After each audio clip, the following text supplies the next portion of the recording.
Salut l'MPGiste, c'est Mani. Aujourd'hui, une vidéo sur les pépites, alors lesquelles les pépites qu'on a pu repérer dans la J1 de Ligue 1. Donc je vous ai déjà fait deux vidéos sur les pépites de début de saison, donc ceux qui sont dans la vidéo, je ne vais pas vous les remettre là, donc si vous ne les avez pas vus, je vous invite à aller les regarder dans les vidéos précédentes. Donc il y a notamment une première session avec donc tous les promus, donc un focus sur les joueurs clés des promus, notamment les bonnes affaires par rapport aux cotes. Tous les retours de blessures, donc joueurs intéressants à prendre également, puisqu'ils sont encore à la cote vraiment pas chère.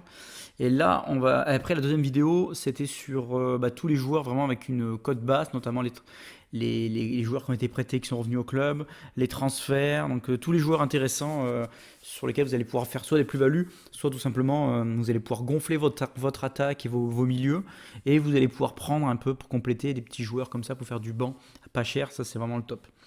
Donc aujourd'hui, on va essayer de faire court sur les pépites de la J1. Donc qu'est-ce qu'on a pu trouver sur cette J1? Alors déjà, avant tout, à savoir qu'il y a eu 25 nouveaux joueurs introduits ce lundi, donc le lundi 9 août. Donc je vous les montre, vous ferez un petit arrêt sur image si vous voulez. Je vais vous faire un focus quand même sur deux joueurs en particulier. Donc il y en a beaucoup qui n'ont pas joué, donc vous voyez, il y a beaucoup de cotes à 1. Ils sont classés de gardien, défenseur, milieu et attaquant. Un petit focus sur Danzo. Danzo, donc il a joué, il a eu 5. Il n'était pas titu. Par contre, lui, il a été acheté 5,5 millions d'euros en Allemagne, et donc par Lens. Et donc ça, je pense, c'est un joueur qui va être titu. Donc titu pour 1 million. Jackpot, les gars. Ensuite, Frankowski. Alors moi qui suis un petit peu à la MLS, même beaucoup en ce moment, du coup, c'est un joueur que j'avais déjà vu, qui a été plutôt performant en MLS. Alors, c'était pas non plus le dieu vivant de la MLS, mais c'était un bon joueur de MLS. Donc, il vaut 7. Et je pense, d'après ce que j'ai cru comprendre, qu'il allait prendre la place de Klaus, qui serait peut-être en instance de départ. Alors, c'est pas sûr, ça du tout, mais ça peut être un bon coup. Donc ça vous fera un petit arrêt sur image. Les autres, il y a beaucoup de joueurs pas forcément intéressants, sauf si vous les connaissez. Peut-être que vous avez un œil différent du mien. Mais moi, c'est des joueurs que je ne connais pas, donc je peux pas vous le dire. Donc il y a Zoukrou. Zoukrou, d'ailleurs, je vais le remettre dans la vidéo tout à l'heure. Je n'ai pas fait gaffe qu'il était en double. Dans la suite de la vidéo, pardon, il a eu 5,5 en tant que remplaçant. Non, je ne l'ai pas mis d'ailleurs. Donc il est là. Donc on va commencer. Donc je vous le mets rapidement. Donc Danzo dans les pépites de la J1, parce qu'il a joué. Frankowski, il a joué également. Non, je vous l'ai remis. Je vous redonne pas l'explication. Azamoun, donc lui, il était titulaire avec les stacks. Il vaut seulement 4 millions. Alors honnêtement, je sais pas s'il va garder sa place de titu. Mais quand il vous reste un petit peu de thunes pour terminer votre mercato, prenez ce joueur-là pour 4 millions. C'est très bien.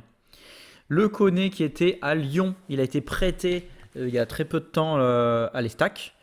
Et donc il a joué titulaire, il est défenseur latéral, mais il était plutôt assez haut. 4 millions aussi. Zedadka de Clermont, il a été titulaire. Alors du coup j'ai mis défenseur latéral, non mais je crois que c'était plutôt milieu défensif. Donc il a eu 6 comme note. Ensuite, Mendes, donc lui on le connaît, depuis l'an dernier il est à Lorient. Il avait plutôt des notes moyennes, même s'il était beaucoup titulaire. Là il a eu 6 pour son premier match. Et du coup il vaut 5 millions. Donc je vous le mets dans la liste, à vous de vous faire votre propre idée. Nad qui a joué, ou Nadé, je ne sais pas du tout, qui vaut 5 millions, qui a joué titulaire en défense centrale, qui a plutôt fait un bon match. Donc, ça serait pas impossible qu'il reste dans le 11 de départ. Donc 5 millions, ça peut être assez intéressant aussi. Sabali, alors je me rappelle l'an dernier, il coûtait 1, il avait fait un tout petit bout de match, pouf, il était monté à 7, il a fait un plus 6, un truc de fou. Là, ça y est, ils l'ont réintroduit parce qu'il s'est fait prêter. Donc, du coup, il vaut 5 millions.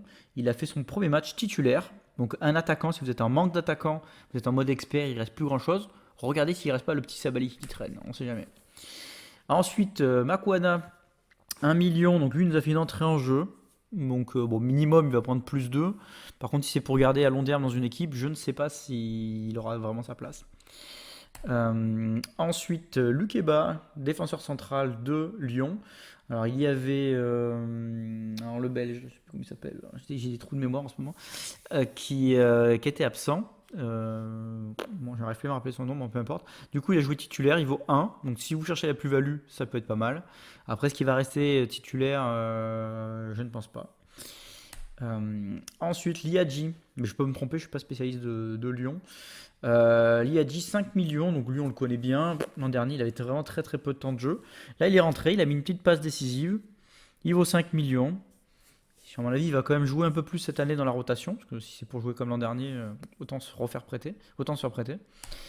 Gusto, donc lui, il va jouer clairement dans la rotation. Il a été titulaire là au match en tant que défenseur central, et il vaut 4 millions. Ensuite, on va passer à Abdou Samed, donc, qui a été titulaire. Non, c'est lui qui était milieu défensif, donc l'autre, il était bien classé. Titulaire, il a eu 6, donc ça peut être un très bon achat. Ensuite, Taibi, milieu offensif qui a été titulaire avec le SCO d'Angers. Il a eu une note de 5, pas terrible, mais voilà, un milieu titulaire pour 5, intéressant. Ensuite, on a Mbok. Alors, Mbok, il a été titulaire, donc c'est un joueur qui joue régulièrement avec Brest.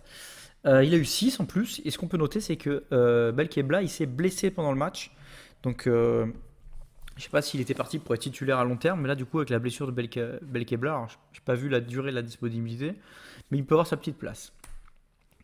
Ensuite, Bouchoukou, il y aurait plus simple, ça serait mieux. 5 millions. Alors lui, il est titulaire. Pour l'instant, il va rester titulaire, parce on sait que Rennes cherche à acheter un milieu défensif, parce qu'aujourd'hui, il n'y a quasiment plus personne au poste.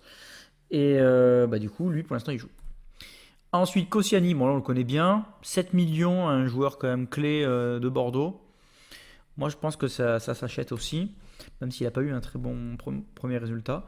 Et pour finir, on va voir le petit Ouattara, 1 million, qui n'a pas joué titulaire, mais par contre, on peut quand même noter qu'il y a eu le départ de Wissa, donc qu'il est remplaçant aujourd'hui, le petit Ouattara, il va rester remplaçant, mais il y a des chances qu'il rentre un peu plus souvent.